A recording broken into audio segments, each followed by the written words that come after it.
No problems. All right. Welcome back, Mike from Collector Art House. Yeah, how you doing, everybody? Appreciate you joining, taking some time to be on the show. Yeah, thanks for the impromptu invite. I just wanted to mention that it was extremely last notice. I'm literally in the basement, hiding from my family. Hopefully, hoping they're sleeping. So that's why the setting's a little wacky. Yeah, no, I'm doing the same here.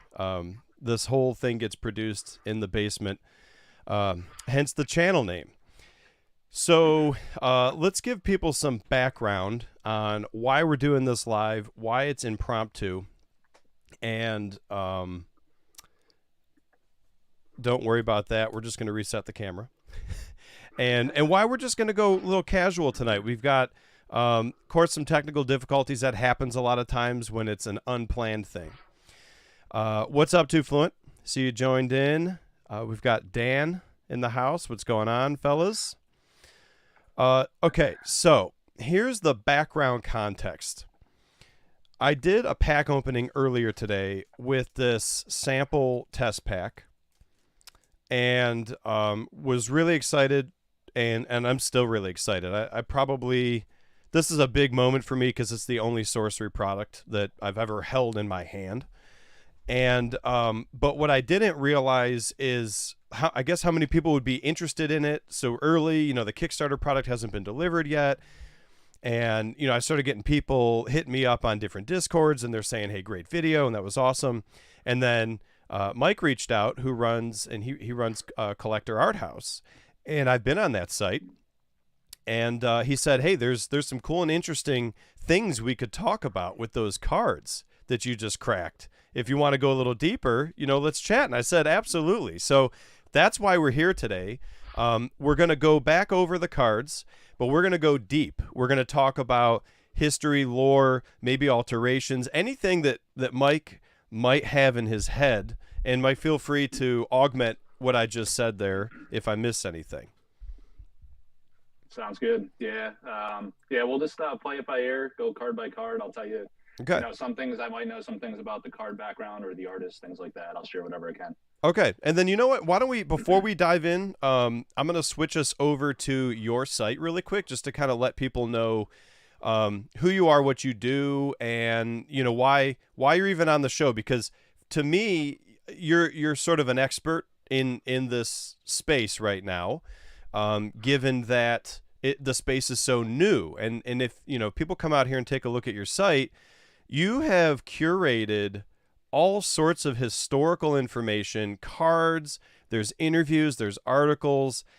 I mean, this stuff is just it's cool. And like you've even done you know, like where you take like the tracings and we can watch almost a piece of artwork kind of get created. Like over here I'm showing one where you see the raw art and then you see the card next to each other. And what's cool about that is like you called this out, you would never know there's like a hand underneath the text box here. So you did all this digging, right? And you've curated this cool historical info.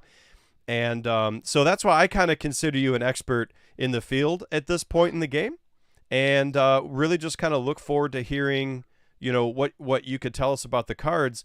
Do you want to share anything else really quick about, you know, what you do, your site, or anything like that, just so people kind of understand?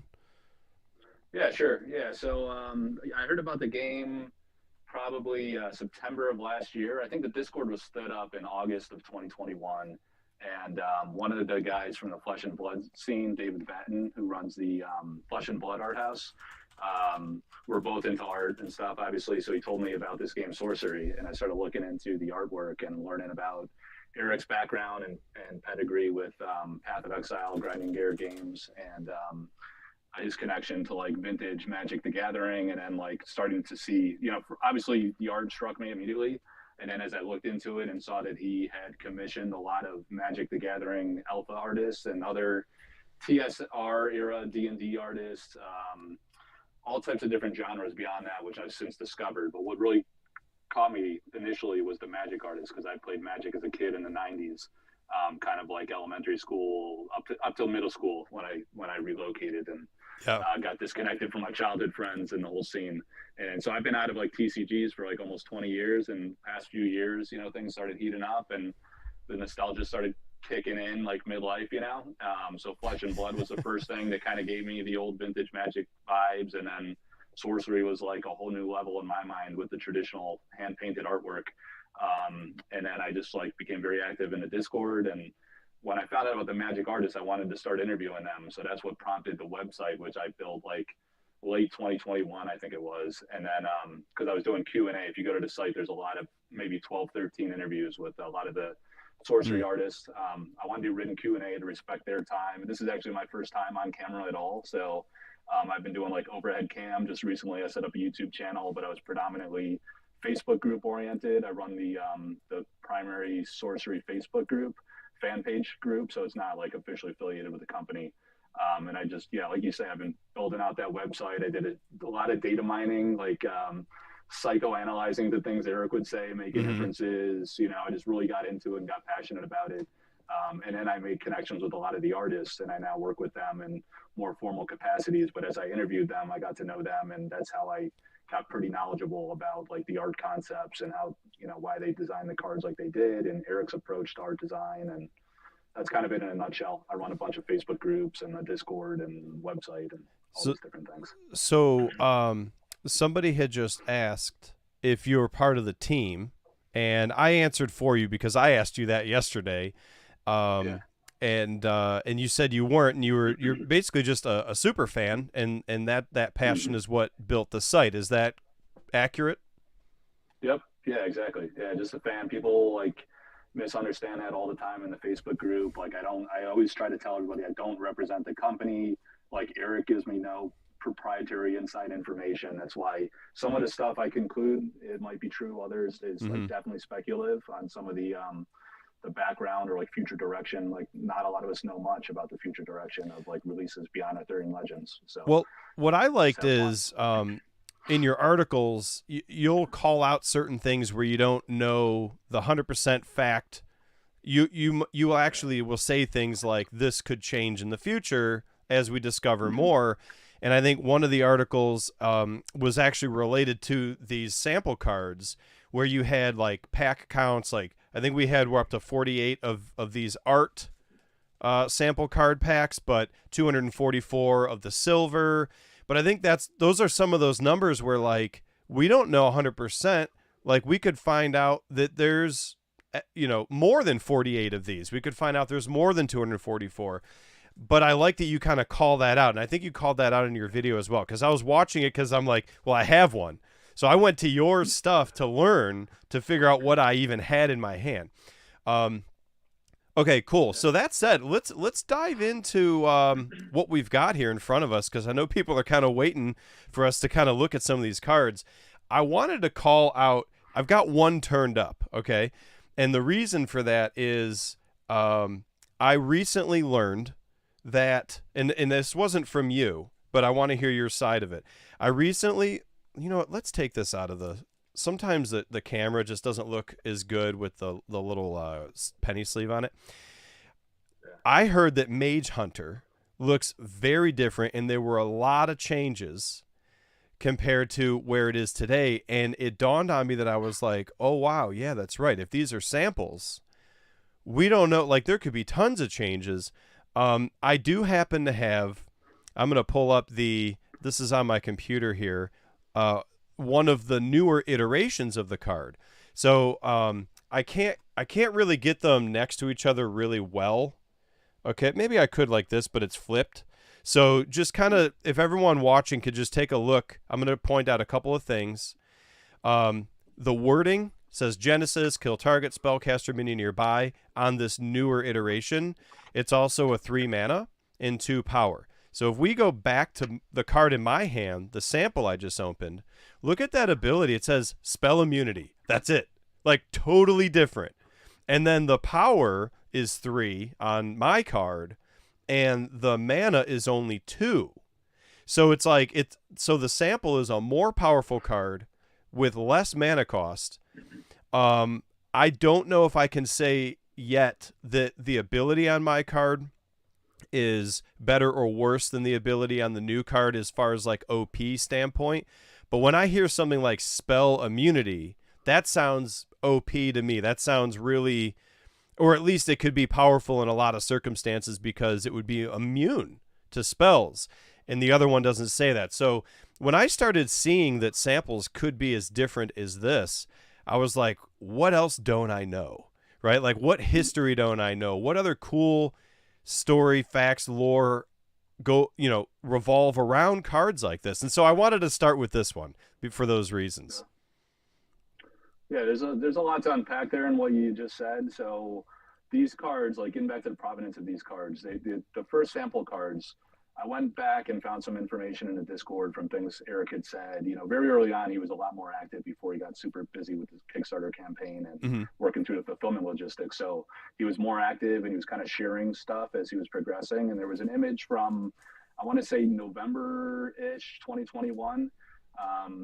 So like a little over a year ago, he shared an image of these sample card boxes. So like, we speculate that maybe these were printed in the fall of 2021. So that is very early design stage of the game.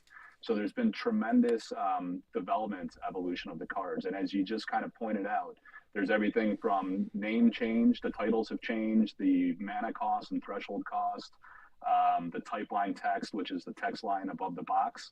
So that includes rarity change for one, like the rarities have changed in some cases. At the 4 different rarity levels, as well as the verbiage.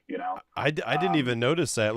Real quick, let's go back. Like, this says an ordinary mortal with an enduring grudge, but mine's still ordinary, but it says an ordinary murderous mortal. Yep. Yeah, like, so very different. Yeah, it varies card to card. In some cases, all of these things have changed. In some cases, a few of those things have changed, but a lot of that has to do with like card balance as the game matured. Like you say, some of these cards were very OP. The game was a little looser early on, or whatever term you want to use. It's a lot more tighter and better balanced, I would say. Now it's not. I don't think they intend for it to be perfectly tuned and balanced, because you want some of that variability and flavor. And I don't profess to be a gameplay expert, by the way. I'm more of a collector and art spectrum guy. Okay. So I know a lot of it. I know a lot about the development change because I find that interesting on how the cards have matured, how there's like a real tight correlation between card title, illustration, and game mechanic that I find fascinating, because it really plays on the art and makes the art more meaningful, that it's so tightly coupled with the card mechanic. It makes it a lot more significant. So all that stuff could have changed. Game mechanics changed. Even flavor text has changed in many cases. And again, we'll probably see that in some of these examples. And there's some stories behind the art. If you want me to speak on that one, I got a little insight on this. Yeah, on Mage Hunter in particular. Yeah. What do you know? So this one, like, I've talked to Tony Sudlow a lot. He's the artist on this one, and yeah, he's a pretty interesting guy. Tony is. He's like, he loves to talk, and he'll tell you like every detail. He's a great artist for one. He's also from the Magic and TSR D&D era, pre-Magic. Okay. So like in all of his artwork, there's a lot of like meaning, and that's like the beauty of art, right? It all tells a story, and the artist vision of what they intend to tell, and then there's also some looseness where the viewer can interpret how they see fit, right? But the backstory he told me on this one, and I'll try to get it. This was a while back. He told me this. I'll try to get it as close as possible. But that is actually Tony's throat being slit in the front, and the guy the guy slitting his throat is So I had to make sure I get this right, because I'll be pissed if I mess it up. Is it on your website in an article? No, I think I gotta go back through like messages with him and see if I have it in writing. But he might have told me on the phone. That's why I'm going off of memory. Yeah. But like he had so his daughter was dating a guy, and the guy she was dating is the guy that's slitting his throat. So they had I don't know if they had a contentious relationship or just had a fight or something, but they were kind of like feuding. Or maybe it was just like a fun rivalry, right? Like between like son-in-law and father-in-law, kind of. I don't know if they're married or whatever, but. They didn't get married. Like okay. So yeah, but that kind of idea, like the boyfriend of the daughter, but the fact that he painted it that way, and he painted it in a way that like he lost, I would assume he's got to be looking at it with some degree of either, humor, or like it can't be that serious if you put it on a card. I would Yeah, think. well, he approached the kid, I guess, and he said like, "Hey, how about I draw you slitting my throat on a card, and I'll have my wine spilling out on the book like it's my blood pouring over the Uh, book, right?" And then, so they actually like enacted this, and he was like, "Hey, you better they not actually acted cut it. me." Yeah, because I mean, like artists like often stage the scene, so they Yeah, have no, a visual reference yeah, point I to you, guess that right? makes So sense. But yeah, that's like what do they call that in acting? Method acting, like where you really get yeah, into character, like they're going to act it out just so he could paint. It's a painting, correct? He's not this isn't yes, drawing. yeah. Yeah. Um It's a painting. Yeah. the I think that's blood. Those little splurts, and then that looks like the Okay. wine. So that might be like, from the action of the knife kind of a thing. I'm not Yeah. 100% on that, but wow, what a story. Who would ever guess that that's the artist getting his throat cut and that's the daughter's boyfriend doing it? Wow, Yeah. that's Yeah, that was crazy. pretty wild. Yeah, if for some reason, I know, because I know you said you were jogging from memory. If there needs Yeah. to be any enhancements or corrections of the story, just shoot me a little blurb, and then I'll throw it in the comments or something after the video or whatever. But um, Okay. that's kind of, I mean, for us, I don't know for him, but for us, that's a kind of a fun story to know that. Yeah, yeah. All his art has stories, and he uses a lot of symbology and hidden like actual symbols in his artwork. Melissa Benson's another artist that does that. So That's if he awesome. like, we actually did a event on my Facebook group where he gave away a print because he wanted people to look very closely at his artwork. So that's like his stylistic approach. He does that. He hides things in his art to make you look closely at it and really appreciate it. So I, it's a I cool thing about remember Tony. seeing some articles, and I kind of wish I could find. Oh, I think I did just find them, where you were showing stuff behind the text box, and Yeah, it never even crossed my mind, right, as a fan of the game, like, oh, what's behind this. And ever since I read that article, I'm like, on every card, I want to know, like, what's behind this box? Like, is that a drawer? Like, what's going on there? And I don't know that we'll find out in every case. Maybe we will. I don't know how forthcoming sorcery will be with each original piece. I know some I know some have been getting sold, so those are out. We know what those are. But maybe are some gonna stand or lock and key, and then we're just never gonna know like what the full art is? no. No, so two things on that. One, I have be careful on my website if you don't want to see things like that, because there's a sorcery art gallery, I think I called it, or full Okay. art page. And I data mined like every artist's website, their social media, everything I could find. And I have a page with all of the full art. You can go through. It's not every single card that's going to be an alpha, but it's as much as I can find. That's Well, one thing. The second is the foil cards. The reverse side of the foils are full art. So if you collect a full set of all 403, every card is going to have a foil wait, with say the that full art again. The back. reverse side of a foil card won't have this back to it? Is that what you're saying? That's exactly right. Yeah, the back will be the full Wow. art of the card, which is going to be amazing. That's something like art fans like myself are super excited about, even more I've so than never the seen foils that. to some Have you extent. seen that? More as like inserts, I don't know that any game has actually done that. It's certainly not at a No, level no, of I every mean single from card. sorcery. Like I have not seen a sorcery Yeah, foil. Okay. no, not a foil, but I in the pre-con. So that we talked about provenance of sample cards. There were pre-constructed decks that were Hmm. given to YouTubers. There were the art packs that had no artwork printed on the pack, which we call silver packs, Hmm. and then the art pack like you're showcasing here. In the pre-con decks, there were the four core elemental avatars. The reverse side of those are full art. So that's kind of I think they changed that in an alpha. It's going to be like a different back, but in just the precons, these are not in the sample packs at all. They're only in the Uh precon you sample know what? decks. That I was have on gotten one me. of those. Yeah, I think I misheard. I thought you were saying that hollow, like foil hollow cards would have full art backs. No, they will. Yeah, in But alpha they but but will. you're saying just in the precons. No, no, no. Sorry, I confused you. I was talking about precon sample cards only.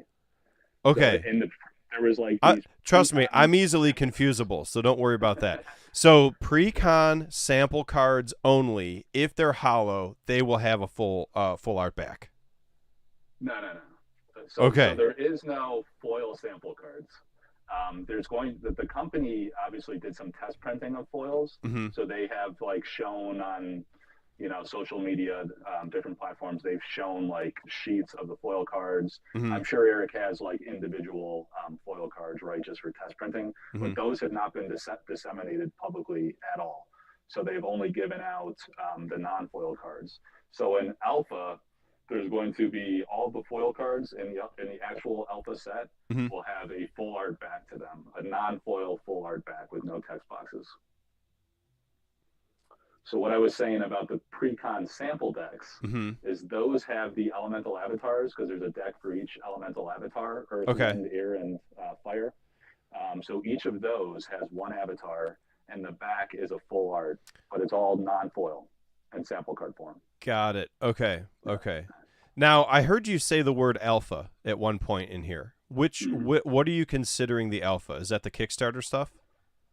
Yeah, the Kickstarter fulfillment is being called alpha, and it'll be an alpha symbol. So if you look at your sample cards there at the bottom, I don't know if your camera can focus cleanly enough, but the bottom has Well, like a circle with a C, like a copyright symbol in the middle. yeah, you know what's funny? I actually thought that was just copyright, and now that you say it, I remember learning this. Let's get Right. this Yeah, you I'm got going to it. have to hold this still, guys.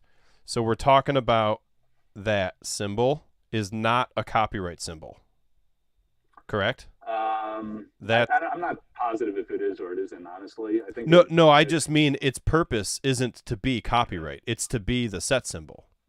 Is what you're well, trying to say? I think initially maybe they had the idea that they would say that is art, that it's like Tony Sudo owns the copyright. In this game, the artist owns the copyright to all their illustrations. Oh, okay. But in alpha, they changed that to the alpha, like a Greek alpha symbol. So you'll be able to very clearly distinguish a sample Oh. card from an alpha Kickstarter card. Okay. So do you know if they will use that slot to be the set symbol going forward for future sets?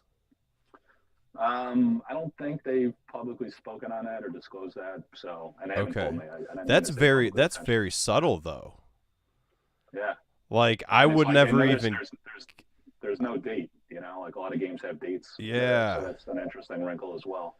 Okay. So that's going to be something interesting to see. I mean, have we seen a Kickstarter um alpha card yet in any way? I mean, is Only like pictures, like they've shown pictures of what that alpha symbol will look like and some of the Kickstarter okay. updates. So if you're a backer and you've gotten emails about the updates, you can go see that. I One of the am. emails. Yeah, so I am a backer, but that's such a subtle thing. I don't think I would have ever noticed if I didn't take a look and deep dive into that. That's kind of wild. Now the card I was looking at oh, wait a second. This version of the card, let's go back to this version of the card on my computer screen here that's like the newer version. Now as I zoom in, it's totally, it starts to lose its quality. That does not look like the C, does it? Even though I'm kind of messing it up by zooming it in, it's like pixelated, but doesn't that almost look like the A you're talking about? Where are you pulling this? What's the website? It was just sent to me. It was sent to me by a person. Yeah. Well, so if you still have my website up, I do. all the images on my website are if you go to the cards page, Okay.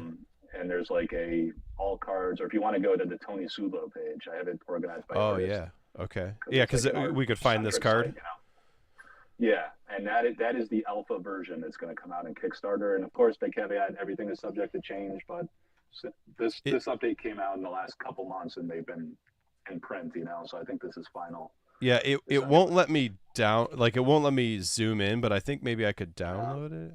No.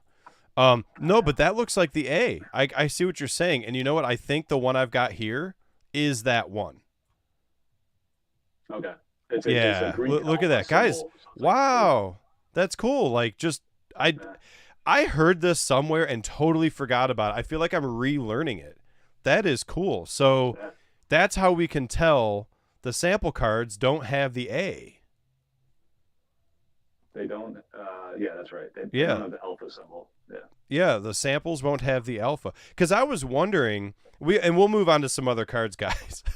But I was wondering, like, when I look at this, how do I know it's a sample? I assume then that little copyright symbol is one way to know. Is there more than one way to know? Aside from the fact that obviously, like, you could learn the certain abilities and changes, but if you didn't know the abilities and the changes, and you just looked at it flat out, the copyright would tell you, but would anything else tell you? That is the number one way to distinguish it. Like the copyright symbol versus the alpha symbol will be the number one way. Okay. Comparing change will be another obvious way because there's been very significant change on many cards. And then there's also, it gets into a little down in the weeds, but there's technical differences between pre-con decks, silver packs, and art packs, which is, I got a lot of videos on that, and it's probably, don't want to go down that rabbit hole. Yeah, no, but I think it's out there, but people won't care. Well, for the people who do, and you guys want to dive deeper, I think we can summarize high level that there are currently out today the pre-con decks that we've seen, the silver art, or no, there's just the silver sample packs, no art. Yep. And then the art sample packs, which is this. Those are the three main products that we have seen out in the market to date, right? Right. Yep. If you guys want to know more about those things, then head over to, after this video, by the way, is over, head over to Collector Art House, either the website, collectorarthouse.com, or the YouTube channel. And I know firsthand just from watching a couple videos so far, I'm going to be watching through more of your library as I try to learn more about sorcery. I'm going to do that myself, but you guys can learn a lot more, just like I have already, by going to either one of those or both of those resources and taking advantage of the information that Mike has already curated for us.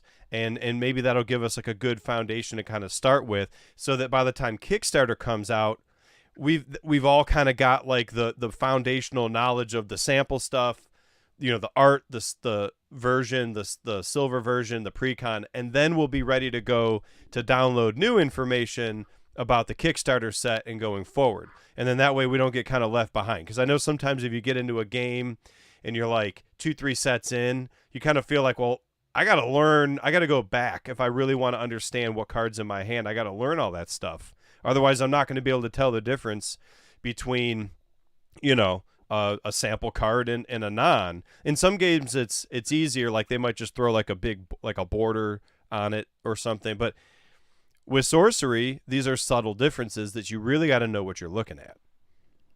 Yeah, the only caveat I'd put on that is that like sample cards are a niche collectible category, I would say. So oh, sure. Just to clarify, if people want to play this game, you don't have to know a single thing about sample cards. You could, if people could care less about sample cards, that's cool. You just buy the alpha product will only be, the Kickstarter product will only be on the secondary market because the company's not selling more.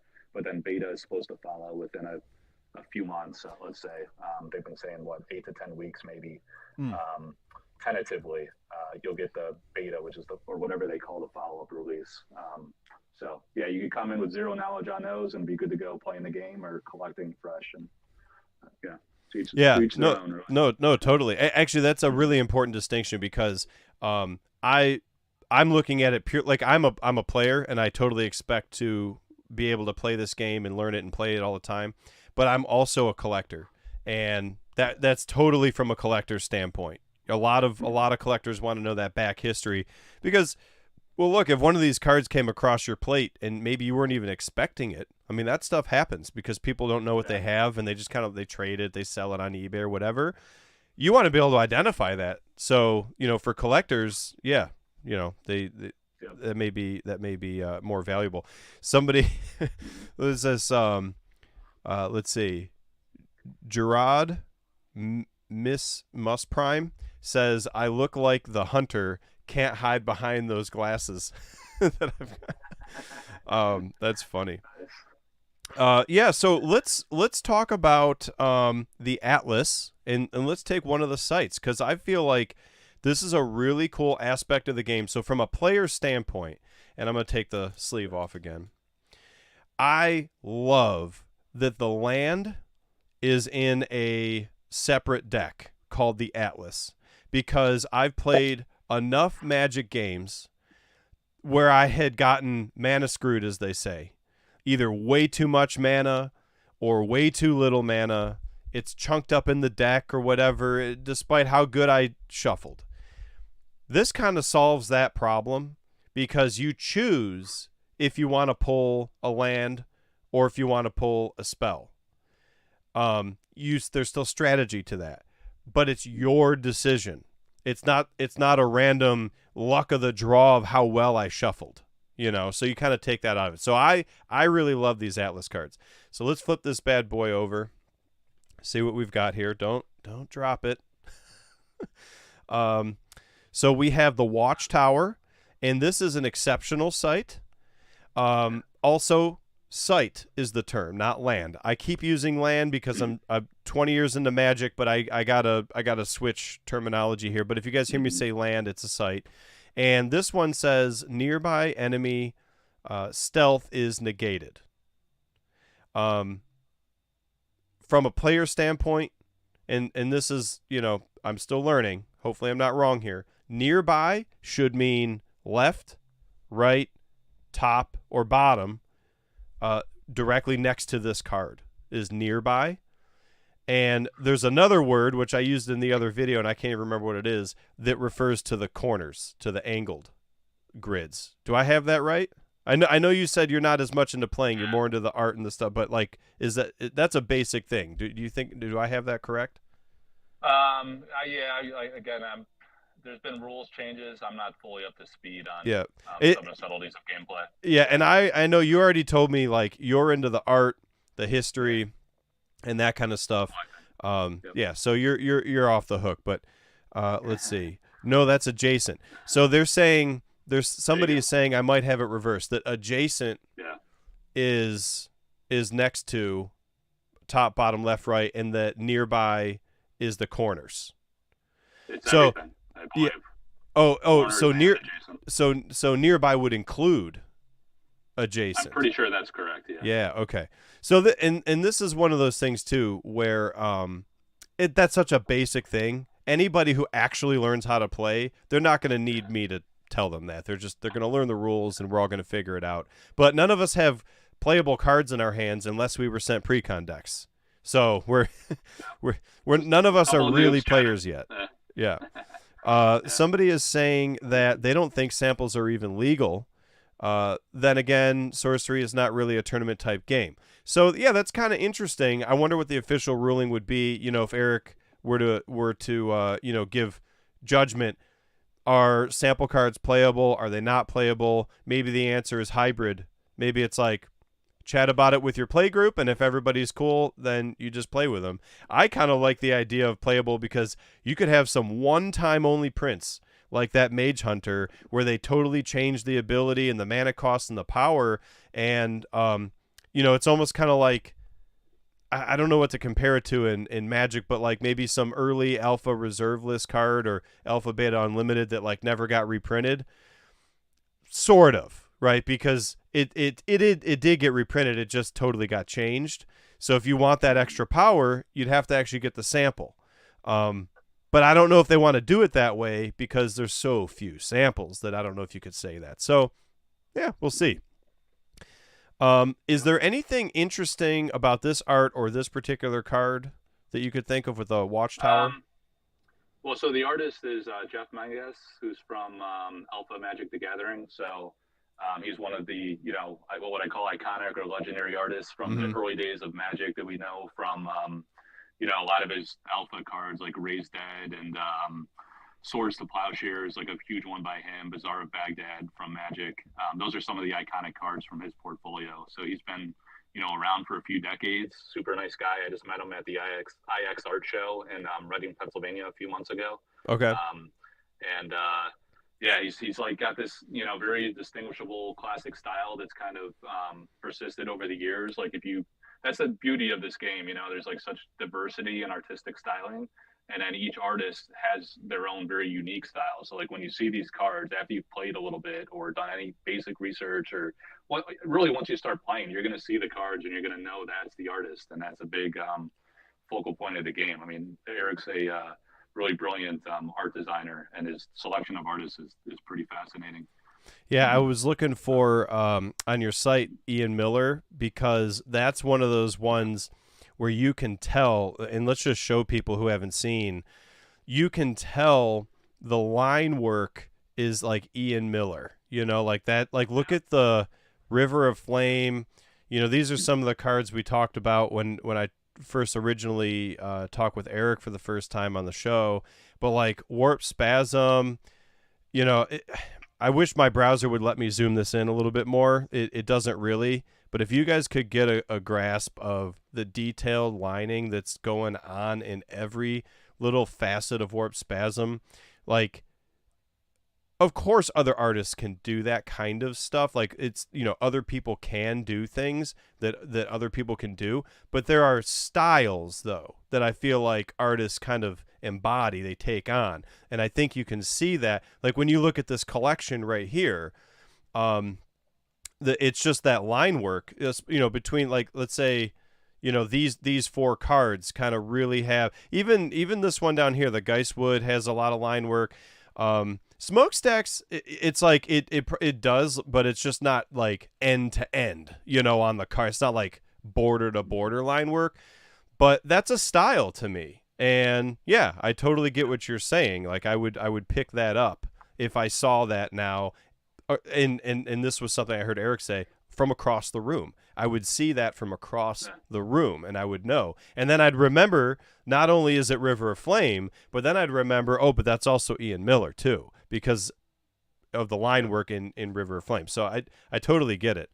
And then I think all the artists in Sorcery, I think, have that opportunity, especially if they stay around the game long enough, where they get like a big enough body of work that they have. It's like a collection, right, that's just within Sorcery. It's amazing. It's like, now it's like, why do you collect Sorcery? Is it because the mechanics and the cards move on the board, or is it because you're just in love with the art, or you follow a certain art? Like, I think it opens another dimension to the game. And I have no deals with Sorcery. This is pure passion here talking. This is one of those things, like I always say as well, a little disclaimer, don't get involved in a game unless it speaks to you and you love it for one reason or another, right? So, like, you guys make your own choice. Don't let me talk you into Sorcery. But I love it, and these are the reasons why. This is just awesome stuff, man. This is great. I can't wait. It's cool that they have these like landscape style cards too. It's kind of a nuance that's pretty unique with that. It's like it's like going from like the cell phone view to like panorama when you get home and you fire up a widescreen TV. Like, it's cool. It and I think it does embody the that grid style. I'm trying to take over the geography of where I'm playing, right? Because, like, one of the ideas is that on that grid on the battlefield, you are trying to acquire more land around you, more area, surface area, so that you can take your opponent out. You've got more area to cast creatures onto and all that kind of stuff. Well, making them wide like this, and then they start going next to each other, like, it feels more like territory than if you just had like a token that was this way, that just kind of said, like, yeah, this is supposed to be land, So I'm with you. Okay. I want to pull out Wrath of the Sea.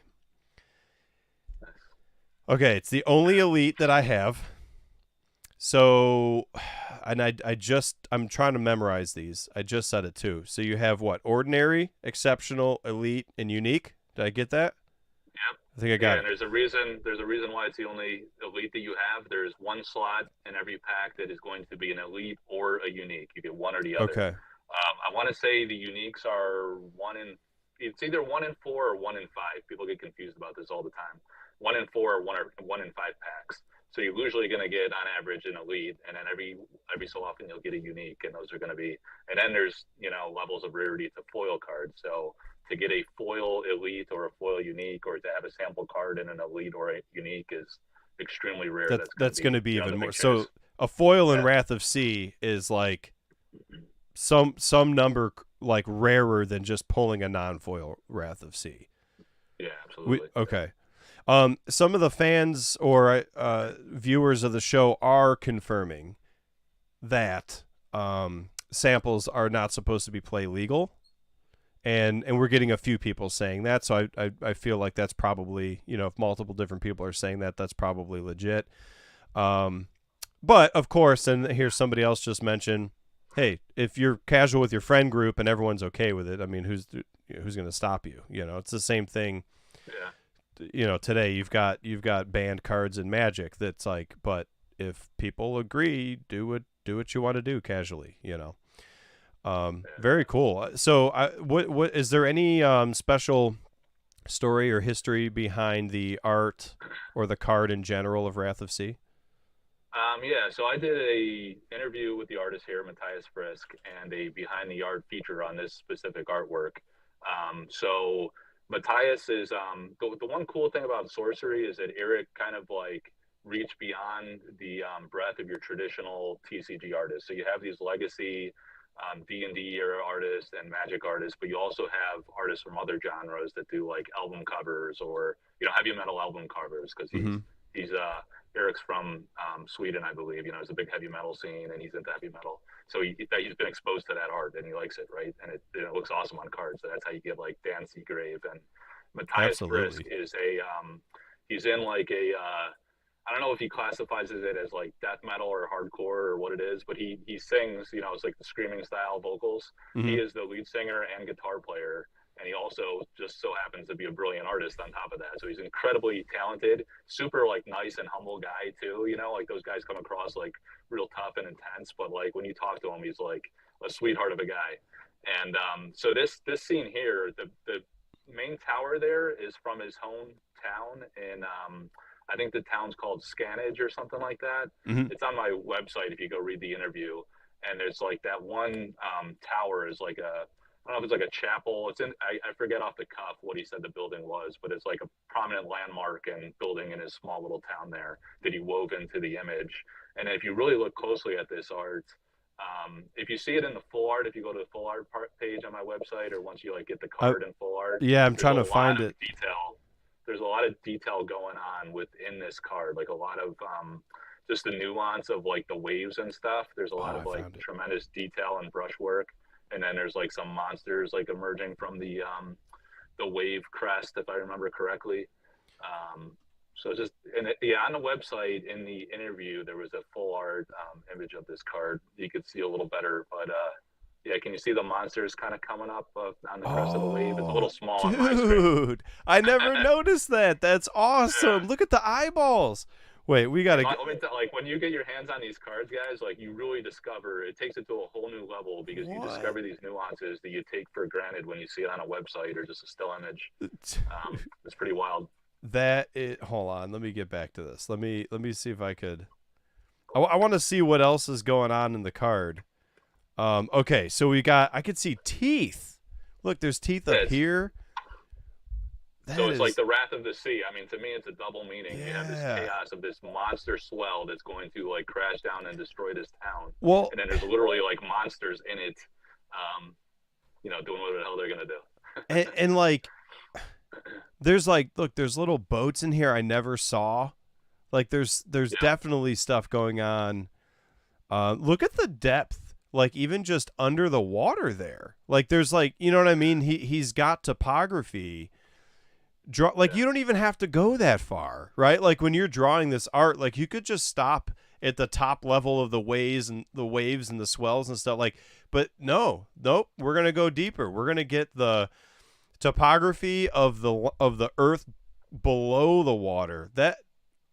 That's awesome. And this has to be, I would imagine, like, I don't know for sure, but this got to be a big painting, right? Like, in order to get that detail, and then they got to shrink it down. Or you're just really yeah. drawing, like really small artifacts in in the drawing there. Yeah, so I mean, traditionally, like in the old era Magic days, they would paint, I believe, like traditionally, oftentimes 8 by 10 or maybe 6 by 10. It was smaller form factor. So people that have experience with TCGs, they often work in smaller format. Like if you look at Melissa Benson's artwork, for example. She does a lot of 8x10, I believe, maybe 10x12.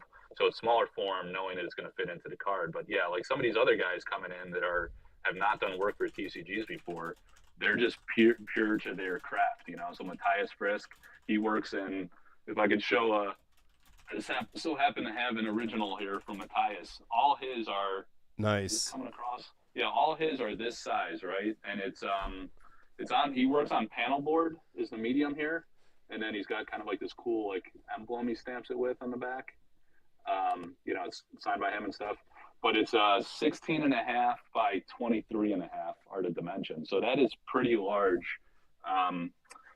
for your typical card art. You know? What else you got behind you? My glasses have like a yellow tint because they're like blue light filters, and they're ruining the color for me. So I want to see it a little bit clearer. Yeah, so this is the Exorcism card. It's a ordinary rarity. That's a painting by Matthias. This one here, are you seeing? Like I'm not seeing my own screen, so I'm hoping I'm doing this justice. You're doing good. Yeah, I'm Okay. I'm messing stuff up, but you're looking good here. Yeah, so this is the original for Predestination, which is not to get into market valuations and things, but this is a massive sample card that sold for a huge sum. And this was so when Erik revealed this in Discord, I reached out to the artist Severin Pinois. You see, there's her signature. She did this in 2020, and I purchased this painting like immediately. I committed to it right away because I just love it. And then so like you see, as you're pointing out earlier, you have the illustration here, and then the artist oftentimes intentionally creates some void space at the bottom where the text box is going to go. But in other cases, as you pointed out earlier, they hide some elements. You know, so if we look at Exorcism now, there's like a hand right here. You see like a hand. I see it now. Dude, right? These are like Easter eggs that are so cleverly hidden. I can't wait to find this stuff. Wow. Yeah, and then these are like some hand-embellished prints. You know, I work with some of the artists directly to do special commissions and things. And this is a concept Severin did. So this is one of the more iconic Philosopher's Stone card. It's a unique rarity and very powerful. People were calling it the Black Lotus of sorcery early on because it was very like seemingly overpowered early on. There's been some adjustments, but it's still like a mega powerful card. So she did a print of this, but she digitally removed this stone in the center, and this is completely hand painted, and there's some gold flake embellishments there. Yeah, actually, it looks good as you get closer. Like it's coming out really well. Yeah. And then she also did hand embellishments of her elemental avatars. This is what I was talking about earlier in the pre-con decks. There's these elemental avatars. So that was the air. They called it wind early on. This is water. So there's like hand embellishments. If you get under the right lighting, she kind of like outlined these silver elements throughout the art piece. Do you know how long has some of the artists told you how long they spend on these? Because these look like some serious time investments, you know, like. Yeah, so a hand embellished piece like this, I know this took her about 2 to 3 hours to do each one because this is completely replicated by hand, and she did like a limited series of 10 copies of each. The original paintings, I mean, that could vary broadly. Like there's tremendous depth in something like this. I think in Severin's style, she actually, I'll show you here. I also purchased from her the sketch for this piece. So, you know, she'll typically start with a sketch like this. And then some artists will like sketch first and then paint over the sketch. Here you can see she distinctly did this differently, but others use like a digital technique, and then they'll kind of start from that and, you know, play around with different design concepts and then either print it out and paint over it, or just, you know, start from scratch from their vision that they played with digitally. But yeah, something like this, it's kind of hard to say. I mean, there's some level of detail here. This isn't like, there's some others like that Wrath of the Sea, I would think would probably took quite a while with like the tremendous amount of detail and like the layering that goes into that and drying time associated. But yeah, it can really vary. But yeah, I don't want to get too off target from your sample there. I just wanted to show you. Oh, this is totally on target. I mean, really, the sample cards are just a segue into just really geeking out over Sorcery, the artwork, the history up to this point. Um, I'm having a blast, dude. Like I'm just geeking out over Sorcery right now. We could probably talk for a solid 24 hours. But We but could, we could. yeah, no, I know that's not reasonable to do, but maybe we'll have you on again, and we'll keep doing. We'll dive in. We'll do more stuff as the game evolves.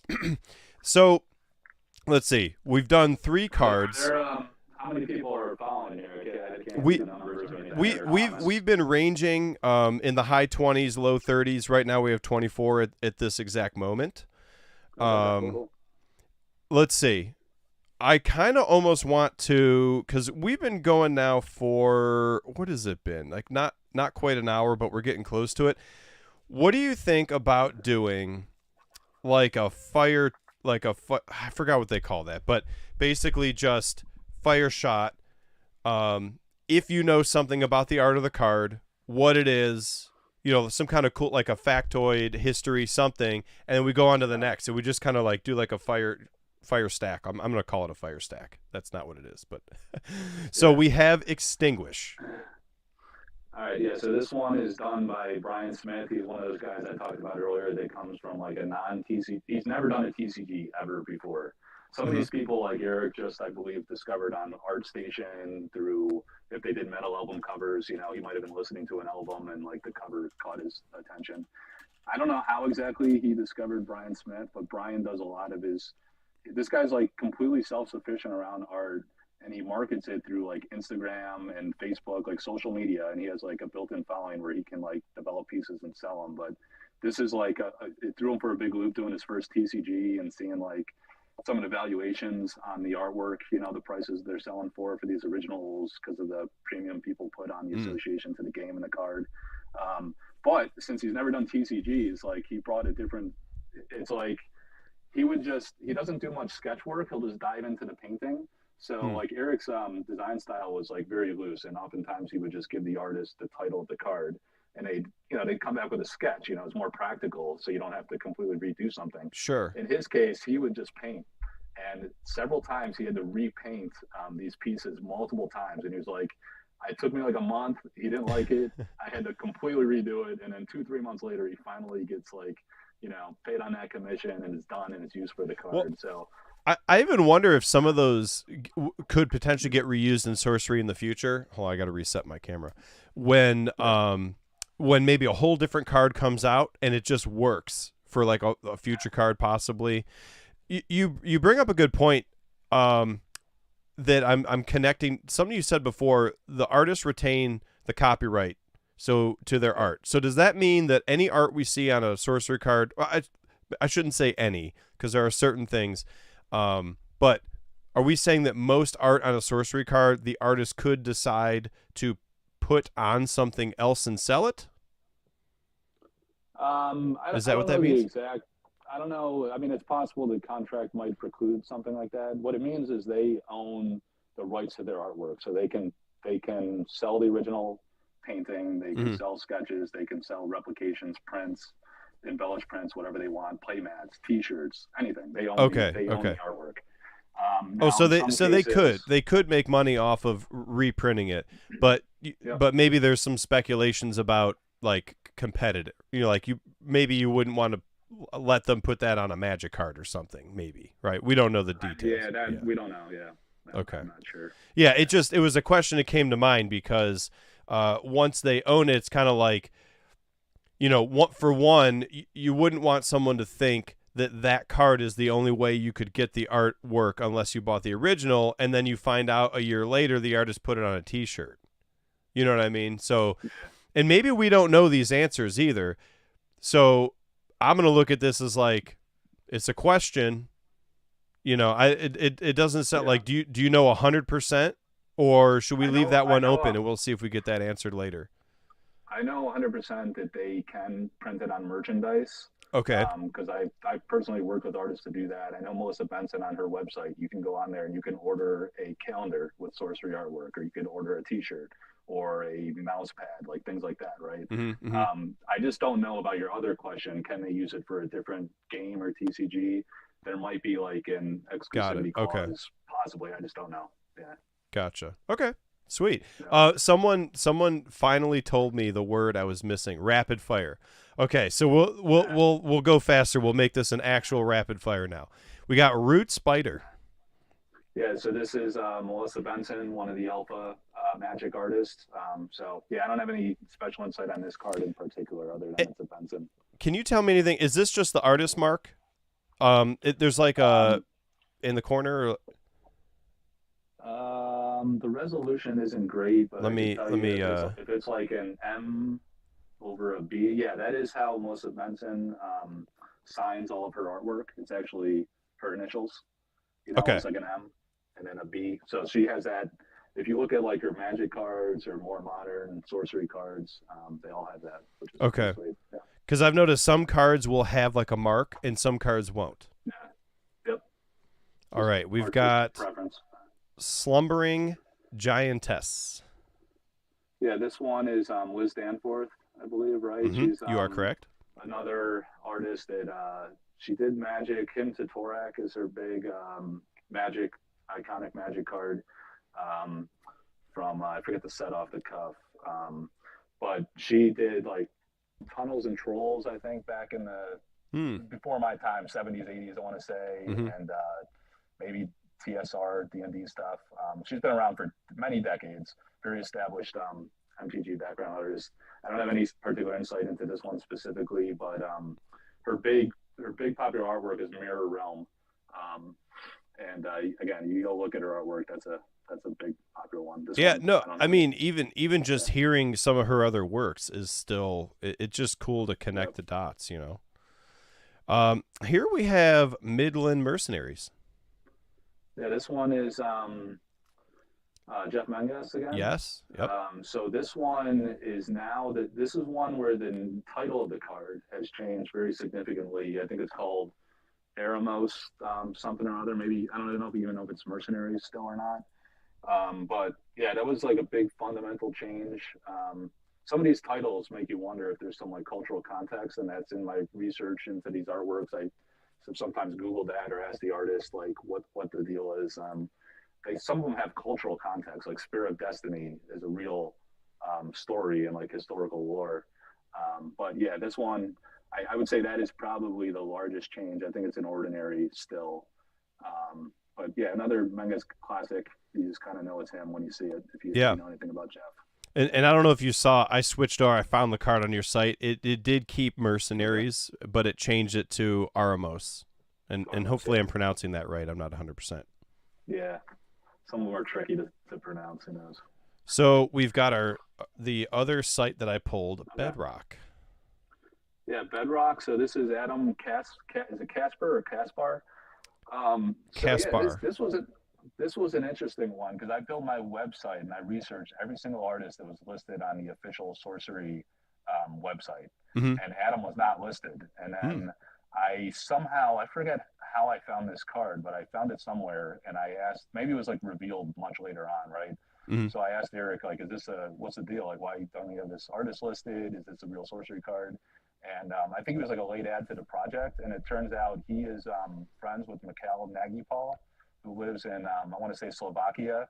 There's a lot of like European artists. There's a lot of like international artists in this game, which is also awesome. But what Mikhail told me, because I interviewed Mikhail, is that he was a friend of his. I want to say maybe from art school, or they live close by, right, out in Europe. And he said like this, in Mikhail's opinion, this guy is like the best landscape artist in all of like Slovakia or that region of Europe where he's from. And you kind of see this card looks like real textured bedrock. I thought it was like a picture someone took. Like it looks straight up real. Yeah, so to our knowledge, this is the only card that he has done for Sorcery, whereas many of the other artists have done 10, 15, 20 plus paintings for Alpha. So I noticed that Adam is not on your site list of artists and other cards. I think I just got behind on updating it, and that was his only card, so Yeah. I hadn't Oh gotten yeah. around to No, it. But no, yeah, no that's the only worries at one. all. Yeah. I gotta get that in there. Yeah. I trust me when I say, like, guys, look at this. Look at the like. I don't even understand how you keep it. Look at this list. Let me see if I can get it. Look at the list of artists that Mike has curated.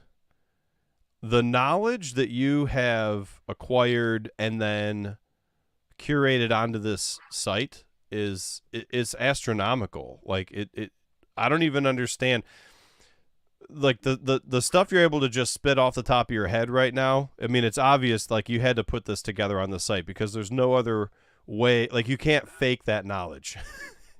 Yeah, it's talking with a lot of the artists. You really get the. I started really getting hooked and into it, and then like I got addicted to like learning about how did this concept come into being? Like, what direction did Erik give you that Mm-hmm. resulted in that? Because oftentimes it was just a title, or it was like a very loose idea of what the card would do, and then like, hey, come back, let me know what you got. And he did that intentionally, so he didn't compromise the artistic integrity of that artist and their unique style and why he liked them in the first place. Right. So No, there's a lot of I love it. info. Like give them a title and see what they do. That's wild. Yeah, yeah, Let's see. What do we got here? Oh, Boyle. Yeah. yeah. This one is Brian Brian Smith. Smith again. So you kind of see like it looks like stylistically similar to the other one that you had, Extinguish. So Yeah, I you was gonna look at pull it it and up. it's him. You're like, hey, these look kind of similar Yeah. stylistically, right? Yeah, stylistically, Yeah. I'm with you. Yeah. So this one, I don't have any special insight into that particular card, but yeah, another guy I interviewed, really interesting, funny guy. A few behind the art features on his pieces as well. This is almost becoming like a quiz for you. Like we should attract points at the beginning. Um, the next is Entangled Terrain by Drew Tucker. Drew Tucker, yeah, Drew Tucker is another big time magic artist, alpha magic artist. So he did Dan is like a real famous one. So like Drew's style was so like artistically different than the other vintage magic era artists that Mm-hmm. it was kind of like a love hate with him. Like you'd see his card, and like people either loved his cards because they're like very different and abstract. His style is very like more abstract. It's not very like detailed and compositionally and just kind of like design concept wise, it's looser and more open to interpretation of the viewer, which is really cool because like that's a lot of artists are into that. They don't want to tell you every detail about what they intended in that illustration. They want the viewer to come to their own conclusions, You know, and it that was cool. there's a director that does that, Quentin Tarantino. I heard him Yeah, recently on a pod. Maybe it was a podcast or it was like just like a YouTube short or something that came through. And he said there's a lot of times in different movies he gets people that ask like, what was the real story? Like, what was the real? You didn't tell us explicitly. And he said a lot of times what he'll do is he'll just tell the actor, and the actor is the only one who knows. He knows, the actor knows, so that the actor can act it out, and they won't tell anybody else. It won't even be in the script. It won't even be in like any type of notes anywhere. And that's I get that. Like that's kind of because look, like even this looks like I don't know if that's like I don't know if they're supposed to be holding an axe or something, or if that's just part of the background. But it just starts to become because it's not explicit here. It just starts to become part of your imagination, and at least for me, that's where your mind and this card, this artwork start to connect, and you make up your own reality. Like like are these moving or are they not moving? Are they trying to grab or like what's going on? You know what I mean? And that's kind of cool. I like that. It's very dynamic, and it leaves it open to your interpretation. The end of that story with Quentin Tarantino was he said what he likes is that when the fans are done, let's say like 200 people watch it, there are 200 different perspectives on what that particular scene was about or that particular goal or whatever it was. And he like because he's like it's like there's 200 movies, different, slightly different from each other instead of one movie. I thought that was kind of cool. Okay, so now we've got Roaming Monster, and let me just make sure camera's just having a little tough time here. Jeff Eastley, did I say that right or Easley? easily, yeah, Jeff Easley. Easley. So he's like a real big time iconic artist in trading card games. So people know him from, he's done like the Advanced Dungeons and Dragons. I wasn't like a D&D guy, but he's done a ton of art for D&D. So like a lot of people and crossover into TCGs are from that background and know Yep. him very well. So he's like just like a master artist. Like one interesting point about Jeff is like Jeff Easley, Alan Pollock, and Tony Sudlow, who we talked about earlier. Mm. Those three guys all did art for Sorcery. They all did art for Magic the Gathering, and in the early days, they all worked for TSR and worked in the same studio at TSR. This is insights that Tony Sudlow told me. So he Okay. told me some personal stories about like Alan Pollock first is showing up as the first day on the job because Tony and Jeff were there first. They're kind of funny, but it's cool that like this was like decades ago, right? And now they're like reunited, and they all went different paths. Like Tony's been out of art for 15 years. He was a prison guard, and he's just returned into like doing art again, and he's reunited with his buddies Alan and Jeff. But in this card, it was called like out of the. There was a line that said something about out of the blue, Yep. and Erik claims that was like, and I think it's on the sample card, and it was since like changed and promoted up to the type line text, which is the line above the Oh, game mechanic box. let's show it. I've got it right here, and you are absolutely correct. So I have the sample in my hand. For anybody who just, I see people are joining that they weren't here for the previous context. So in my hand is the sample, and you've got the out of the blue down here is it's like flavor text at the bottom. But over here on the board, I've got a newer rendition, a newer version of the card, and you can see out of the blue is no longer in the flavor text. It says here's Brawny.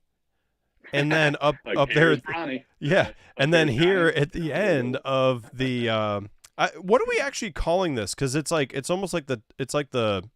Is that also flavor text? I mean, it's not really flavor because it's got rarity in it too. Yeah, that's called the type line text. Okay, so you have type line. So The ability is in the main the box in like the bigger letters, and then the flavor text way down below, smaller letters. A little bit italicized. Okay, so they moved the flavor text into the type line, so now it ends with out of the blue, and it does. It says an ordinary monster from out of the blue, whereas my card, the sample, says an ordinary monster appears out of nowhere. That's cool. and so the nuance here is that like the out of the blue, according to Erik, was purely coincidental. He didn't tell Jeff he was going to use that line. He didn't know that there was going to be blue in the background of this card, and he was going to be emerging literally. I didn't out even of the catch blue. that. I didn't till right. So, I mean, I saw the blue was there, but like I didn't even catch the wording. That's awesome. This is going to be cool. So I'm a set collector. Like I'm a binder set builder on top of playing and all that kind of stuff. I love picking up like the old vintage Magic sets and just looking through it and enjoying it. But I don't know, like this is like a whole nother level that I'm used to of connecting flavor text to the art, to the type text, to the ability, to the title. Like there's, again, back to the art. There's a lot to discover here. And also, by the way, my my sample requires 2 sites, and the threshold up top there, and the new rendition only requires 1.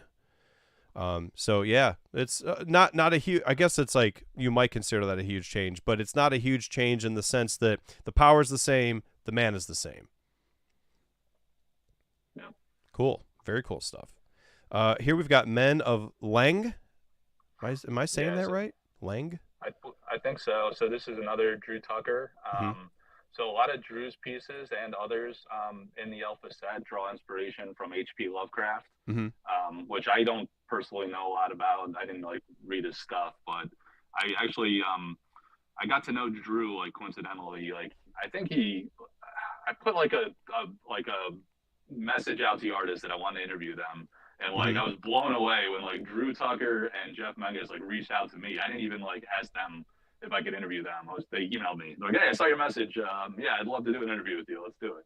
So they're super nice guys. So I talked to Drew like a lot. I met him at the IX art show also a few months ago. But like even before that, I was driving home from work one day and I had some questions for him. I wanted to ask him about some of his artwork, right? And he just graciously agreed to talk to me like on the spot. That's awesome. So I talked to him for like an hour. I actually went out of my way, like looping the neighborhood to talk to him for an extra half hour. secretly, but I talked to him for a while, and he was telling me about how like several of his cards draw inspiration from H.P. Lovecraft. Mm-hmm. So this is one like Lang. I think might be a region in there. Again, like I don't know about that lore, like those texts so much. But the other one is this card Nightmare.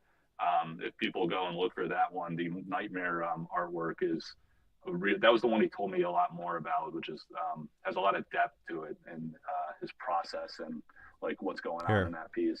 I'm on his page on your site. There's Nightmare right there. Yeah, so there's like I didn't recognize this at first, but he was like, "Hey, what do you see above that hand?" Like this guy, for one, like this guy looks absolutely terrified, you know, and that's like a signature hallmark of Drew Tucker artwork that he captures human emotion like so masterfully. So this guy is like terrified by this big Lovecraftian monster. And Yeah, he's I putting would in be front of too. it, Look at and that thing. yeah, and then above the hand, like kind of small and subtly, is this wizard that's like conjuring up Oh, this yeah. monster, He's like and his then arms up, and he's ready to do something, dude. yeah, The yeah. So that's Easter like eggs, unbelievable. when you pull away that text box, yeah, that'd be cool to see what's under there. Yeah. So wait, have you seen behind this one yet? Behind that text box? I don't. I think I can't recall for certain if that's on my full art page or not. He did send me after the or actually while I was at the IX art show, he sent me a catalog of his artwork because he really hasn't sold the whole. He sold some at the show and in prior shows, but he has a catalog of his work, and there's some like sketch pieces in there. I also did an interview with him where he sent me a lot of process images, so it might be like on the interview page. Yeah, But, I was doing a quick scroll on the art gallery just to see if I could catch it with my eye. yeah, they are bundled by artist, so like when you see his style, there you got all the Benson artwork. Yeah, but Oh, I don't know if it's like I can't do a like a control search for it. Oh, here there we you go. go. Found it. Okay, we can There see you a go. little bit more. Let's see if I click on it. Oh no, yeah, that looks like that's the whole thing. Yeah, you get the Yeah. most of it. Yeah. So Here, so let like me. some of the more experienced TCG artists like really Here, knew there's how the to wizard. work around where those text boxes would be, right? And there was iteration with Erik where they would do the mock-ups and they would like stage it on the outline of the card, which is a more traditional process that you Mm-hmm. get from an experienced TCG artist versus like a Brian Smith who just like wings it and paints whatever he wants. And then like there's some fundamentally like big conceptual things that reside under that text box in a Brian Smith artwork that you might not see in a Drew Tucker necessarily. So Maybe somebody's sometimes he does, asking. sometimes he doesn't. You know? So let's see, and I don't know if this is meant to be a serious question or not, but Mean Mugging in Games is saying, didn't he get the art idea from clay pieces? I don't know if you happen to Oh yeah, know if he said that. yeah. So he did on these. It's in the interview piece I did. So like some of them, I always forget they're called marquettes, I think, or something like that, Mm-hmm. or maquettes maybe. So it's like a clay structure that they will play with these artists, you know, to like play around with like different posture or maybe Like expression or shapes things like and that. yeah, Yeah. yeah, So yeah. he had some of those for this piece that because these men of Lang are like pretty unique little creatures, right? Oh, dude, Like it's a absolutely. total Drew Tucker thing. In fact, like it says Men of Lang up top, and I was like, that doesn't look like men. And when I read down below, it actually says whenever these men deal damage directly to an avatar. Like he didn't even use the whole name in the text. You know, whoever wrote the text down there, they straight up whenever these men do XYZ. So I was like, okay, well, they're men. They just you know, they're not from Earth or whatever, but which actually is a good point. I don't know if sorcery takes place anywhere. You know, somewhere specific. Like in Magic, we have different planes that we go to, and they sort of like title the plane itself. So you're like, hey, we're at what I don't know, Zendikar or whatever. So like that's the plane you're at. I don't know if sorcery does that or not. I don't know if we're yeah. Yeah, there's no lore concept as it exists right now. We know Okay. like the next set's gonna have a Arthurian Legends theme. The next, so there'll be Alpha, which is the Okay. Kickstarter fulfillment. Then what we're calling Beta. We'll see what they call it officially, and then Arthurian Legends. But in the if you go back to your Atlas card, the back of the Atlas, The that the is one I pulled actually out. Oh yeah, yeah. Okay. Yeah, so there's a map on that card, right? And that was Yep. done by Francesca Beraldi. Is the she's an Italian Yeah. artist, and she's actually a cartographer and an artist. So a cartographer is like a map maker. Yep. Some people do that, like in the intelligence community for mapping the world. Others do it for game maps, right? So she's like a game map specialist. And if you look here, there's regions there. So like in the middle, you have Midland. There's a place called Dude. Umland. So we saw like the Oh, Midland look down mercenaries, here. right? I just saw And another we saw, one. I would never see it. Like, you got to look at this stuff with a microscope. Look at the little details. There's a boat. Sorry, I'm yes, just geeking out over this you know, stuff. And this is on the back of the card. Like, it's just the back, but they made it like this massive, like, thing. It's a map, like a detailed, yeah, intricate map. it's a curious thing though because these names like show up in some of the titles of the cards, but the company has stated that there's no like coherent lore at this juncture of the game. So it makes you wonder like, is there a vision to scale based on these regions, Right. or or did they some of the names they got away from those names like the Aramos. It used to be the Midland Mercenaries. Now it's the Aramos Mercenaries, right? So Okay. I'm not sure what Oh, yeah, direction he's yeah. taking that, but they intentionally do not have lore because they want it to be an experiential game that you kind of explore the game state through the realm Sure. just naturally by playing and exploring the art and the game mechanics. So it's kind of interesting. I don't know what to make of this art, of these names and the Yeah, artwork. well, I can't wait to see if something evolves from this, and then potentially, you know, I think 5, 10, 15, 20 year scale, like, do you get to a point where they start dealing with time, right? Like in Magic, they've done some stuff like that, and like if you go back in time, maybe you do start having cards with Midland again because like that was what the name of the realm was at the time, but then in future or current history, it's not Midland anymore.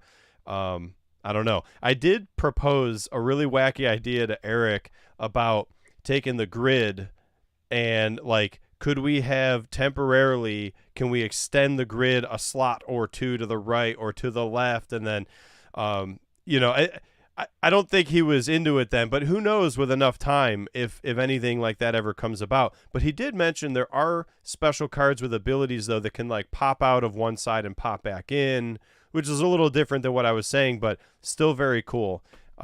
Man, there's like Yeah. so many intricate layers to this game, and the geography is another cool aspect of it. Okay, let's Yeah, drop and down actually, to in the early days, the grid was actually larger, but I think they compressed it and made it smaller to accelerate the gameplay. yeah, So I forgot the pros and number cons. of slots. Do you remember? He told me at one point.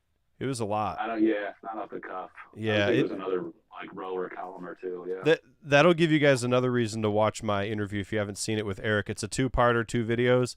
I could have sworn he dropped the grid size of the old grid to describe how big it was. I could be wrong, but I really thought he did. So we've got a Riptide. Now we are down about two or three cards, so we're getting to the end Okay. here. Yeah, I'm sorry, I'm being long-winded, but No. You're good. getting excited. That's more for the viewers so that they can gauge how long we got left. Okay. Yeah. Like So I this one said, was done you and by I could go all night. I don't have a yeah. People can fast forward or 2x speed. sure. No, and actually, it's I'm gonna go back through and put chapters in. So that like Okay. I'll probably do chapters for each card that we talk about, and maybe different topics that we talk about. So if people want to link to a specific chapter later or send it to a friend or something, share it, the content. Give me guys like a day or so to go back through. I got to rewatch it and find the chapters, but you guys will get chapters. Sorry, go ahead. Riptide. Yeah, so this one was done by Marta Molina. So Marta, Kaio Calazans, and Elvira Shakarova, three artists that have done work for Alpha, they all have come from the Magic the Gathering card altar community. Okay. So they're known within the TCG community. Some of them have like exclusively, actually, I think predominantly all three of them have done exclusively like MTG altars. So this is like their big breakthrough full art TCG commission. They were literally altering Magic cards and altering the art of existing artwork on a card, and now they're doing their own like from scratch, bottoms up compositional development for a TCG. So this is like a real big breakthrough opportunity for them. That's But awesome. if you go and look into their altars, I mean, their level of talent is like out of this world, like absolutely unbelievable. And now to see like a full composition in their own vision is like really exciting for them and for, us fanboys out here. Yeah, and I can show just briefly some of the other artworks that were done for Sorcery by this artist here. I like how you did that by the artist specifically, so you could just look at their body of work, and you don't have to try to Mhm. figure out like which cards they do. Now, and to your point, like I don't know if this is 100% up to date, but at least you get a good vibe, a good sampling. Man, Yeah, look these at are this! all the Look at this! alpha cards that have been revealed thus far. Yeah, Pristine Paradise looks awesome to me.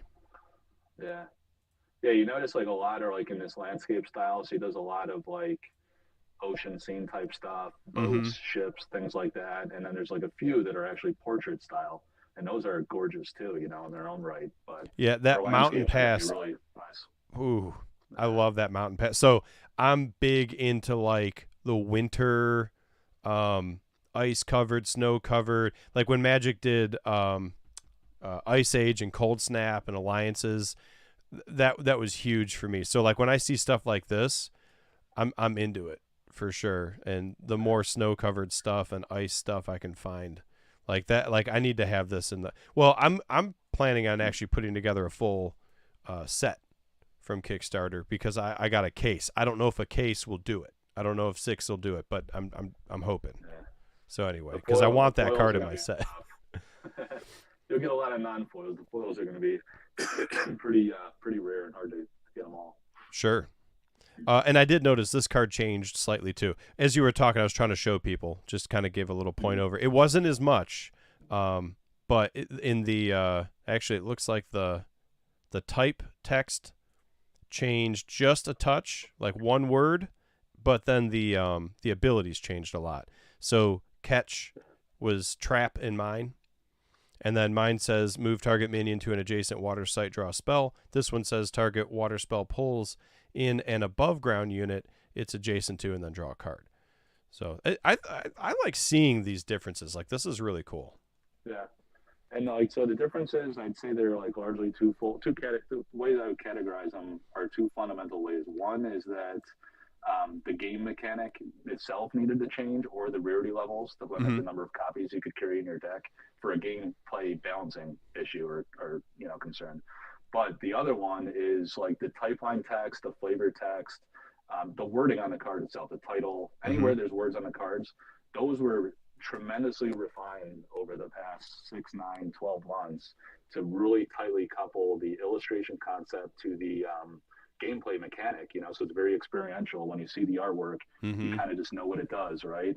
Or it's like that one when we were looking at Men of Lang, or actually the Entangled Terrain, right? That might have an effect that kind of amplifies what that card is intended to do. Yeah. Um, Oh, totally. so it's yeah, I forget exactly how that card functions, but a lot of them were like very tightly refined. Where like words were very meticulously parsed to make sure it's as tight as possible and as flavorful as possible and Well, iconic sounding as some of the titles. it does match because I read this one in the other video. So minions in the affected sites are grounded and can't move, so they get entangled essentially. It does say that you need to play at an intersection of 2 or 4 sites with at least one being earth. So it makes a lot of sense on a lot of levels because the earth, obviously you need dirt for roots and vines and that kind of thing. So at least you got to have one with dirt, one with earth rather, so that works out. And then I like the 2 or 4, and you got to be in the intersection. So you're like affecting this wide area of effect. Very analogous to the art. I agree. Yeah. Okay, Yeah, we're the down guy to looks 2. uncomfortable. He's like engulfed in this vegetation. Oh, But okay, yeah. very uncomfortable. It reminds me of that scene in Harry Potter where they like drop into like a bunch of vines and stuff, and they have to, I don't remember what they have to do, but they have to get out of it anyway. Um, so I digress. Back to sorcery from Harry Potter. Giant shark. This one is another exceptional, and it's awesome. Like I was noticing, there's like the light is like refracting off of the bubbles that are coming out of its mouth as it like moves quickly, to create that bubble, that air pocket or whatever, as you move your mouth underwater. Like, a lot's going on here. Not to mention, like, there's like a mermaid about to get eaten. And then the ability was kind of funny to me because it says it must attack if able, including friendly minions. And I'm like, okay, once you set that bad boy down, keep your own cards out of the way because it's going nuts. But this is Alan Pollock. Yeah, Alan Pollock. So, yeah, this is again the guy I mentioned earlier that has background with Tony Sudlow and Jeff Easley. So he's like an old school TSR and Magic guy. He's been away from Magic for a while. He's done book covers and things like that.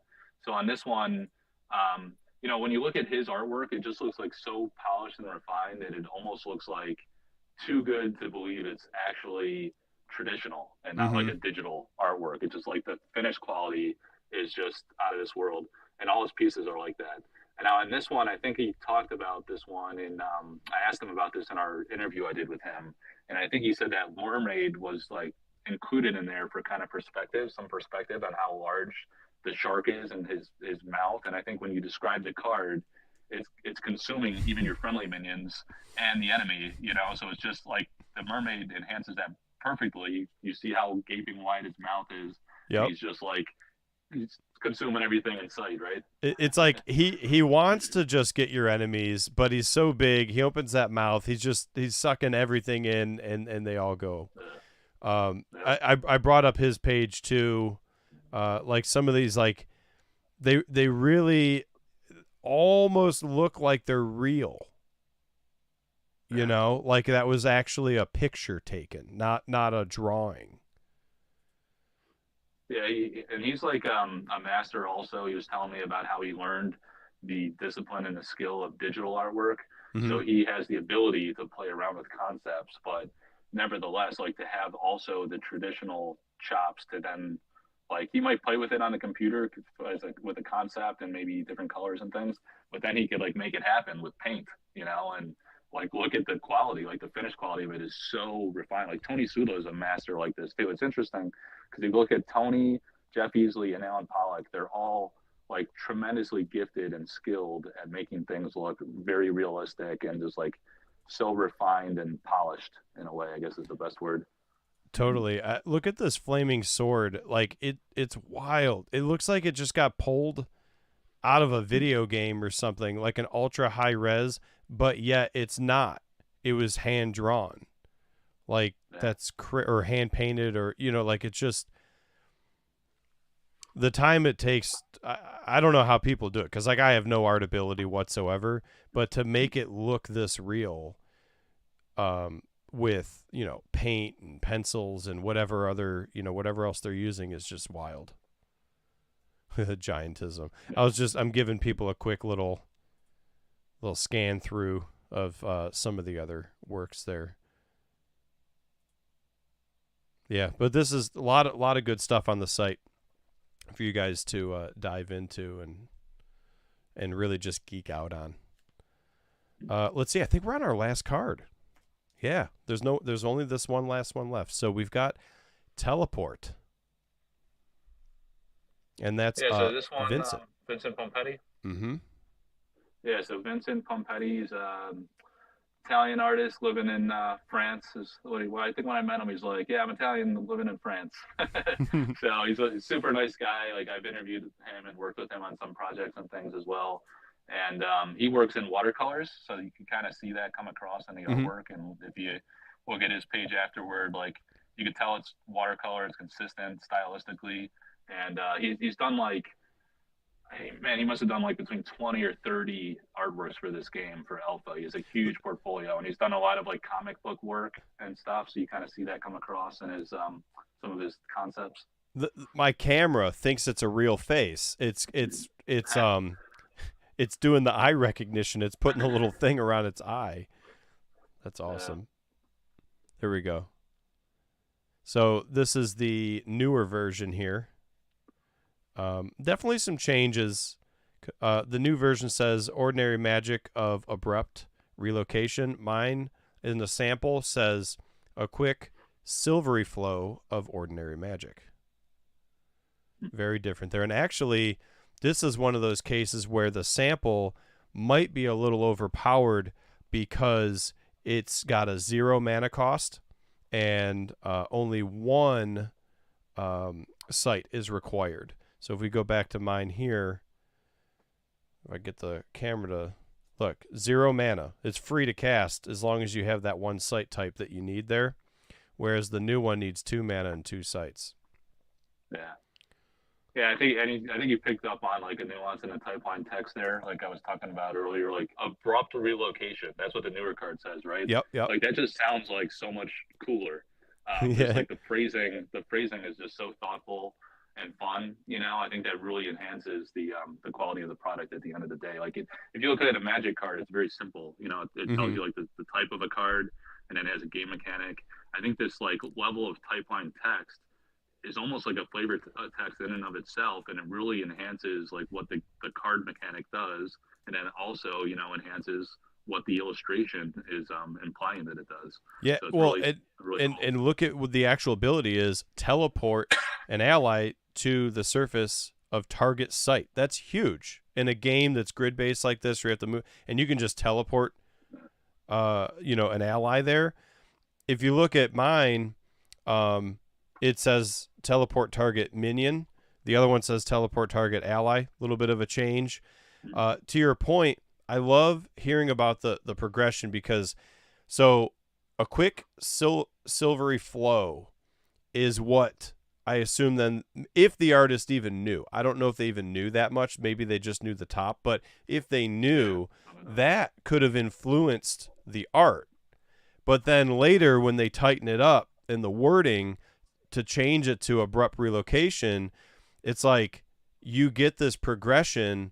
The card is evolving. It's being built. And it's just kind of cool. And if the artist did see that type text, let's say you gave them the newer type text and they never saw this, you might have a totally different picture in the background. We don't know. I don't know. Right? Because I don't know what they saw. But it's just an example of that kind of really cool stuff. Let's take just a quick. I know we didn't scan each artist's body of work. We did a few of them just kind of at random, but I'll just kind of scan here for you guys. So you could see, yeah, no, the style totally ties together. I mean, I could see like every one of these. You could see that style. Yeah. Look at the Imperial Road. Nice. It really goes off in the distance. Like I thought it stopped here for a second after the bridge, but it's like it really goes. Yeah, and you could see like the European influence, in some of these pieces because he's Mm-hmm. he's out there in France. I know he travels back to Italy a lot, so just architecturally, he leverages a lot of those components, and then like some look kind of comic booky. I would say have a vibe. Like if you look at, he's done a lot of like published artwork. So he's a lot of books and comic book style books and other books where he's done kind of like astronaut type themes or Mm-hmm. like pirate ship type stories, so that kind of comes across in his art too. And it's kind of cool how, you look at his art and then go look at like one of the metal cover artists, and it's like so different, right? But it's like, it's another artist's style. And then like holistically, like you said, like when we first started the stream, I think that like this feels like collecting art. When you collect a full set and you have Mm-hmm. these in your binder, it's going to feel like you might not be able to afford original art pieces, but the artwork, it's full edge to edge. It's going to be literally full art on some of the cards on the back of the foils, and it's going to feel like you have an art collection in your binder. It's awesome We for will. collectors. Yeah, we will Yeah. have in our collection. It'll just be layered into a card game. I'm freaking stoked, man. I really am. This is just true passion, honestly, coming out right now, and I can't wait. I absolutely can't wait. I got to thank you for giving me so much time on the show, so much knowledge. I can't believe, and it feels like I'm sure we're just tapping the surface because, we only talked about a small handful of cards at random, and I don't even think you really knew what I was going to show you. Even though I think you saw my video earlier, it's not like you memorized it all. Like this all just happened in a couple hours. So I can just imagine that if we get a chance to talk again, it's going to be, we're just going to go deeper. We're going to take other directions, and I really can't wait. But yes, thank you so much for sharing with all of us. Thanks, man. Yeah, my pleasure. First time on camera, so it's a little different vibe. But yeah, anytime it's a lot of fun. I can't see like who's on the stream, what the questions are, but maybe we do something more interactive if people. I mean, I'm Yeah, just a guy totally. on the internet or a fan. Like I don't work for the company or have any inside knowledge, but I Right. do know Well, like a lot about the artist and people like that. So and people I think so. I'm in a transition phase too of changing different softwares and services to get these lives going and stuff. And in the past, my guests would have seen that stuff. So we'll get that tightened up eventually. We'll get back there. Those services just they cost a lot, right? So the channel has to grow a little bit more. We'll get it figured out. But let's see. That said, I'm actually honored to have been the first on camera presence for you. So that's awesome. It's like I would have sworn on your own channel that you would have been on camera. Yeah, I just started the YouTube, like a few months ago. I'm doing mostly overhead cam, showing Mm-hmm. cards, sample cards, like you're doing here, and talking about, different. Like, I'm kind of like a historian of the game. It's kind of weird to say because the game's not even released yet. It sounds dumb, but like there is a lot of rich history to the development of the game, and I've been around it enough over the past year that I've acquired a lot of info and talked to a lot of artists, and it's just like fascinating from an art perspective, like how these illustrations came into being and how the team, like really smart guys like Erik and Emberleaf and Nick Reynolds, the other co-creator, like how they really fine-tune the text to complement the art and just really enhances the whole experience for players and collectors alike. Those Yeah, well, spectrums I think are going to and eat I it up. think you starting this early, like you've got such a strong foundation. As long as you don't let that go as future sets come out, you're going to be a contender for like the sorcery historian. I mean, there's nobody else out there right now that I know of. No offense if there is anybody trying to do the same level of stuff. Reach out to me if you are. We can collaborate and do some stuff. But as of right now, I don't know anybody else who's trying to be a sorcery historian. So I think it's great that you're doing that, and you might be the first. So that's kind of cool. Yeah, thanks. Yeah, I really appreciate the website and the different platforms. It's a lot of fun Yeah. to do, and met a lot of cool people in the process. I could tell by looking at the site, it looks like it's a labor of love type of situation. It's not a quick thrown together thing. Everything's very nicely curated. And like I said, everybody watching, if you haven't been able to tell already, I keep going back to his site. Check it out if you're interested in sorcery, because there's tons of history, artist articles, cards, but more than cards. It's like behind the scenes of the cards and all kinds of cool stuff. Also, I mean, check out sorcery. Let's see, sorcerytcg.com as well. That's the official site, which, it'll look like this. So that's the official sorcery site. And those are just really good resources if you guys want to learn more. Those are the resources I'm using right now to learn more. I don't really have anything to offer other than I'm a fan. I'm falling in love with the game more and more. The more I dive in, the deeper I go, the more I fall in love with it. So I'm just a fan with a channel. I just want to share the love that I'm feeling about it.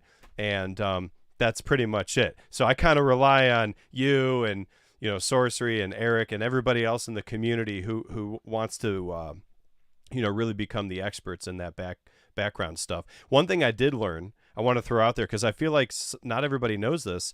You mentioned Nicholas.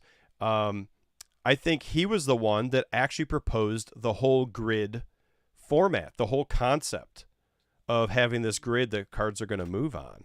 Like, that's pretty cool. He needs like a badge for that or something, because it's like, when you build a team, whether it's for a game or a company or whatever, a lot is to be said about the people that you bolt onto the team, right? They're different slices of the pie, and those should be different. They should bring different abilities and competencies that maybe the owner or the creator didn't have. And this is a perfect example of that. You brought somebody on that actually changed the game from the beginning. That's like saying if Nicholas was never part of it, we wouldn't have a grid-based system. Like, that's huge. It's not the whole thing, right? It's not everything, but it's huge. And so I like hearing when you can curate a team that actually shapes, molds, and evolves something into something better than the sum of its parts, right? A synergy. So I just wanted to throw that out there. because it's like I learned a little bit about that, and I thought it was really, really cool. So, do you want to plug anything before we go? Sites, Discords. I know you got other socials. Um, Yeah, if you go to the website and go to the About page, that's probably the simplest thing to do. I run a lot of Facebook groups. I have a Collector Art House Discord, and I have a Collector Art House YouTube channel. So all these different media platforms. I started with like the website, or no, I started with the Facebook group, I think, and then I did the website like in January of this year. So it's kind of been like a incremental development progress. It takes time to interview artists. I send questions, they send them back. I go and research all their social media and find interesting pictures and try to make it interesting for like reading format. Now I'm just getting into YouTube, but yeah, there you go. All the links are there if you guys want to be part of the Facebook community.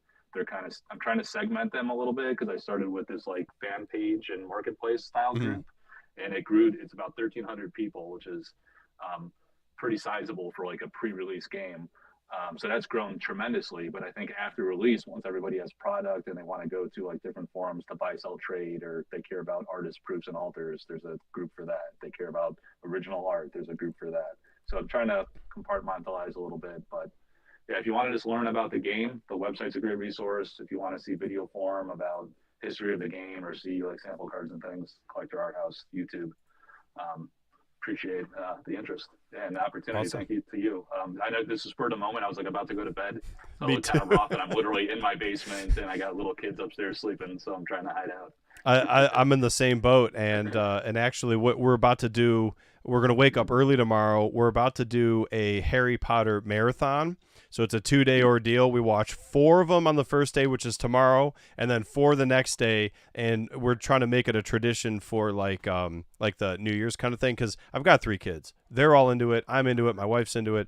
So yeah, we were about to go to bed, and like we're gonna prepare for that. But you and I were talking. We're like, let's just get on. Let's go. It's gonna be rough. It's gonna be casual.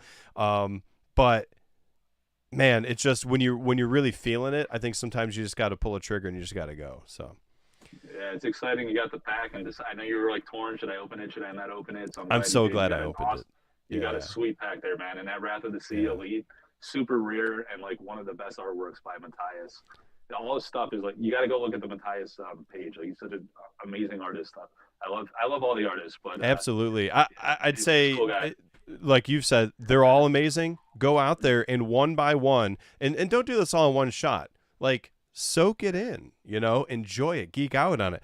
Pick an artist or go alphabetical or whatever, and like maybe every other day or once a week or whenever you have time, click on that one artist page and just like soak it in. You know what I mean? And then as you have time, go through and take them all in, because they are all amazing, awesome in their very own way. They've all got different styles, and somehow it's odd, but somehow they all tie together. They're different styles, but they all tie together and they all look like sorcery in the end. And I think that credit kind of goes back to the Sorcery team, to Erik and whoever he's got curating the pieces and putting it together, because it looks like the same game, even though 2 different pieces look very different.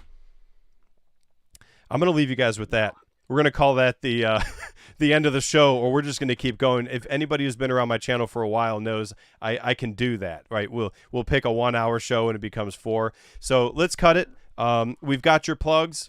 Let's see. For me, if you guys want to chat with me between videos, I've got a Discord, and you can get there by going to tedsbasement.com, and there's a join Discord link at the top. You guys want to support the channel. I don't do like a lot of giveaways and stuff, although sometimes that happens. I do have a Patreon. People who back on Patreon just really want to support the channel. It's not about what they get out of it. They're just saying, I like your stuff and I just want to support. So I'm not sitting here trying to make it a big raffle thing or anything like that. So if you guys want to, if that sounds interesting and you want to support, there's also a become a patron button on tedsbasement.com. Of course, if you like the video, give it a thumbs up and like it. It tells the algorithm that this is worth showing to other people. And if you're not already subscribed and you want to see more videos like this, make sure you subscribe. I'll catch you guys.